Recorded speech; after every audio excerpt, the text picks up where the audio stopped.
Speaker is David Clark from Nova Scotia College of Art and Design, and the title of his talk is The Medium and the Messengers.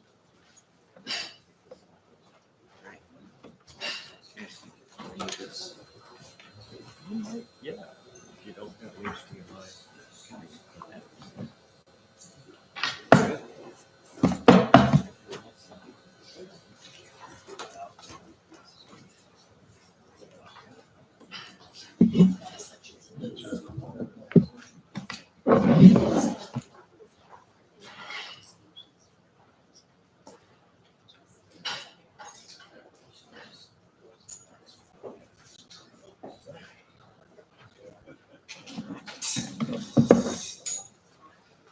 Okay, thank you very much. Hi, I'm one of Gina's artists, so here's something different. I'm Dave Clark. I teach at Nova Scotia Art and Design. I'm writing a book called The 9 Lives of Schrodinger's Cat, and it's a book that generally is talking about the mixture of fiction and reality and how we often have to struggle from both sides to try and understand how language and meaning kind of works. I'm going to read. So that old McClellan chestnut, the medium is the message, upturned the common sense notion that there's a neutrality to the medium in communications theory. Like other modernist gestures like art for art's sake, or the linguistic turn in philosophy, or even quantum mechanics' disavowal of the ether that light waves presumably travel through, which Einstein discarded in his idea of the photon. McLuhan urges us to understand how mediums actually make meaning. This particular chapter that I'm interested in, I'm focusing in on the idea of the name and how the name is a sort of special case where we find ourselves in a kind of paradoxical situations, because names are a strange conveyor of meaning. They point towards the world, but they also are the things that we exist inside of. Okay, which takes us to Mr. Shakespeare, probably the most famous name in literature. His work was produced well before we fetishize the idea of the author as we do today. We actually know very little about who he was, and this vacuum of biographical detail has created a persistent suspicion that casts a persistent suspicion on his literary provenance. Many have been unable to accept this idea that the sketchy biography of a simple country actor named William Shakespeare could possibly explain the magnificence and grandeur of the poetry that bears his name. The persistent questions of the Shakespeare authorship question has developed into a kind of proto-conspiracy theory that for generations has promised to reveal literary truth through supposedly glaring evidence in the text themselves. A list of these anti-Stratforians includes Delia Bacon, who was a Puritan American who thought that her namesake, Francis Bacon, of no relation, was the true bard.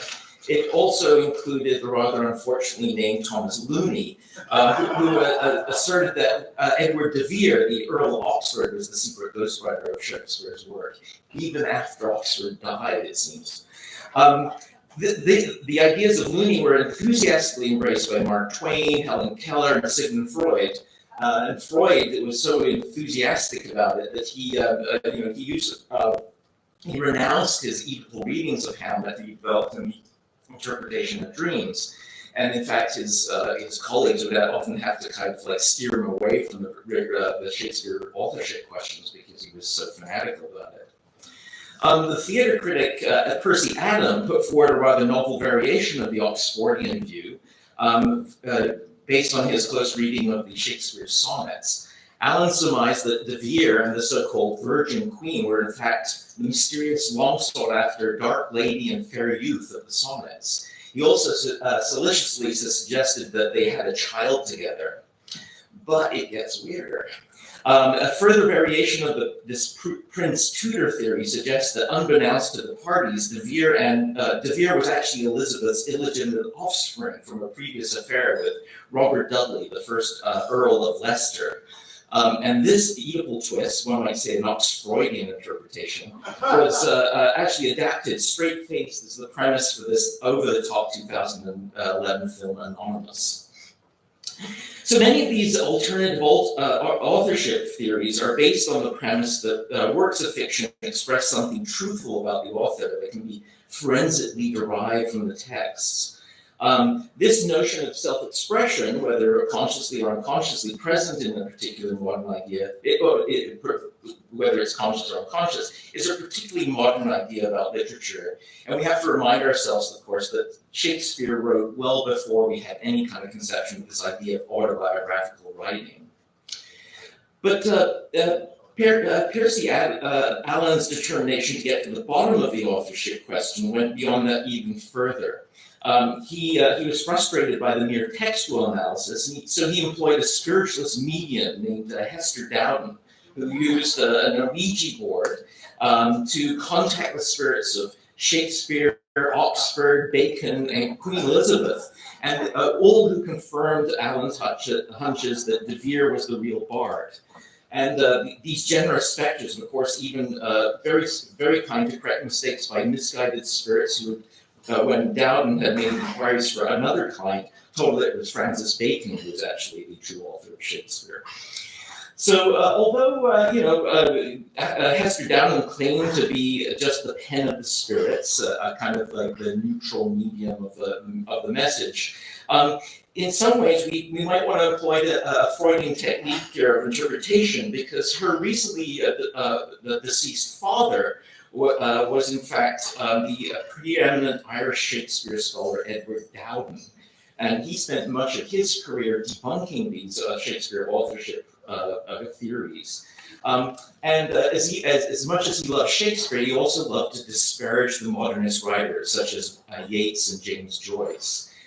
Yeats, of course, couldn't kind of really fight back because Dowden and his father were really good friends, but Joyce, true to form, parodied him in his novel Ulysses. There's a scene in the National Library where they're all arguing about Shakespeare and Hamlet, and Dowden is the basis of a kind of a parody. And in fact, the library is also the location where James Joyce was turned down for a job by Dowden himself. So, unlike the anti-Stratfordian speculations about Shakespeare's text and his life, Joyce gleefully populated his work with autobiographical references. He pushed into the psychological intimacies further than any writer had dared to do before. Ulysses, really scrutinizes the minutiae of life and penetrates into the inner thoughts of the characters. And the fact that Joyce didn't censor this kind of candid content really sort of led to the fact that it was the book was banned for many, many years. Okay. So the person who probably most is known for using the Ouija board is the American poet James Merrill.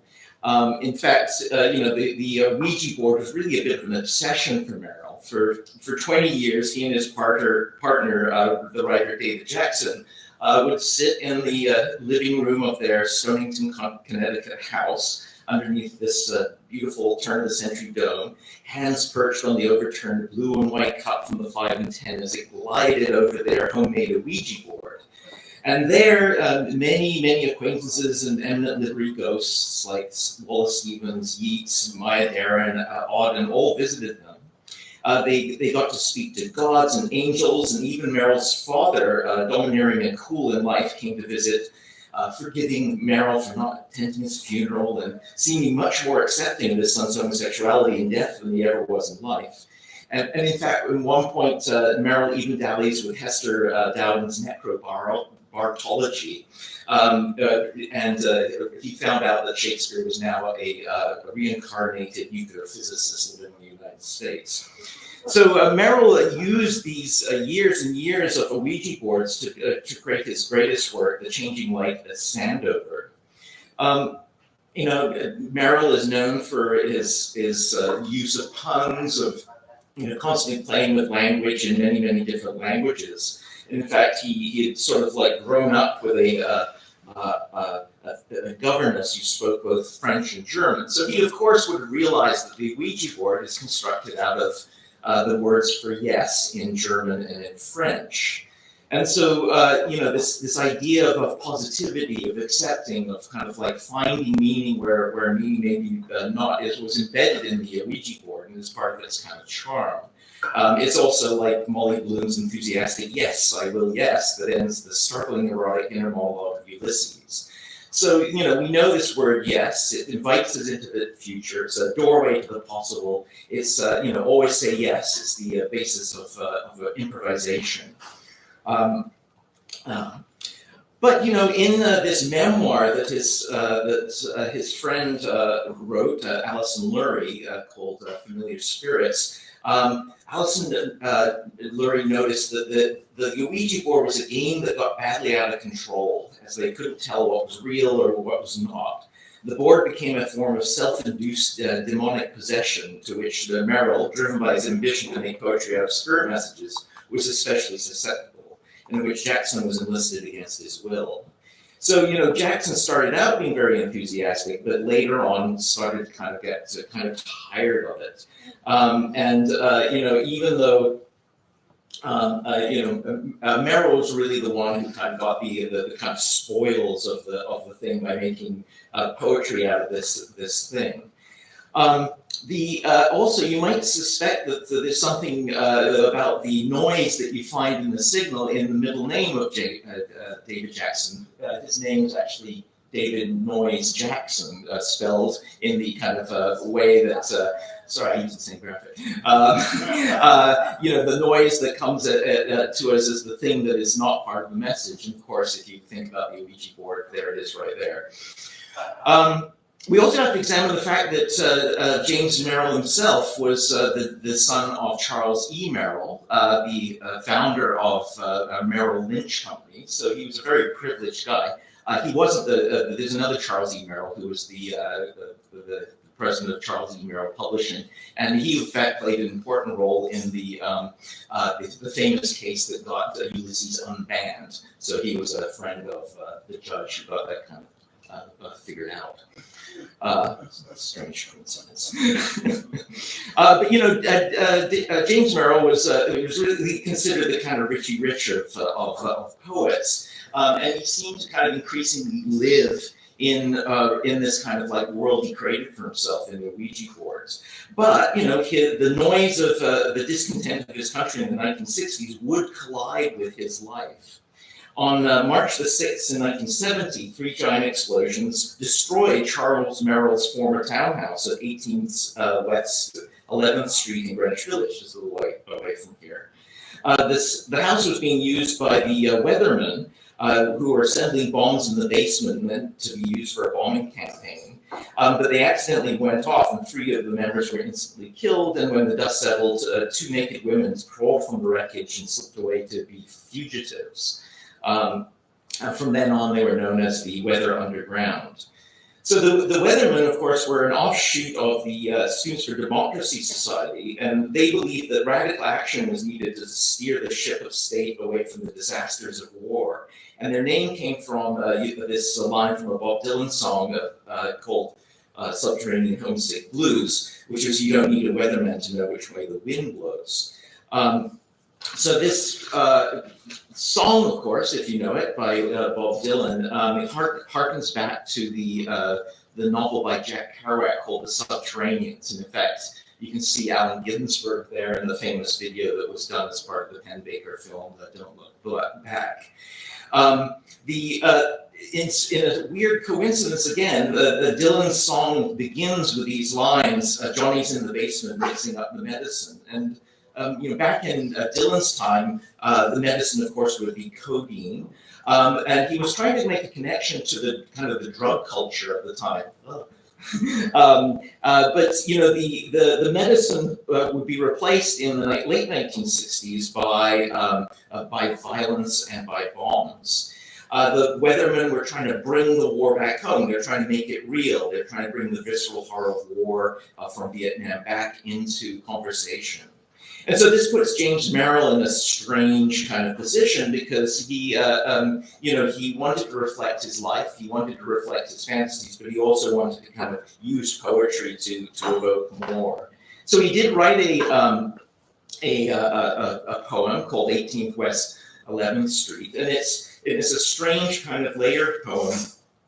Fairly obscure. You have the two naked women fleeing the explosion, the tree stripped bare of its leaves in the backyard. He's evoking images of the idea of the expulsion from the garden. And you can sort of see that what ends up happening is you have Merrill ending up as a kind of Hamlet-like figure who is kind of like caught in that kind of world of kind of doubt and that inability to kind of like grasp onto kind of reality. Interestingly enough, there's another line from that song that also resonates. That's "I'm on a pavement thinking about the government," which is the next line. And if you look at news reports, you'll find that you see Dustin Hoffman poking up in the news reports, and that's because he lived right next door to the building. And he'd been living there with his wife and child, and nobody was home. His wife was just getting out of a cab as the bomb went off. And years later, Hoffman kind of was in an interview with the New York Times, and he stated that this idea of political violence remains an abstraction until it happens to you. Of course, he was a very famous method actor, so he was very familiar to this idea of getting inside the experience and so on, which is really where I'm kind of going with these kinds of threads, which is that fiction and reality we come at them from both sides, and we're often confusing the map of the territory and so on. And I think in the relationship that we use mediums like the Ouija board to kind of get at something, or the way that we try to push in through method acting, we're coming at this kind of intractable problem from both sides. There's more, but I'm being given a signal. So thank you.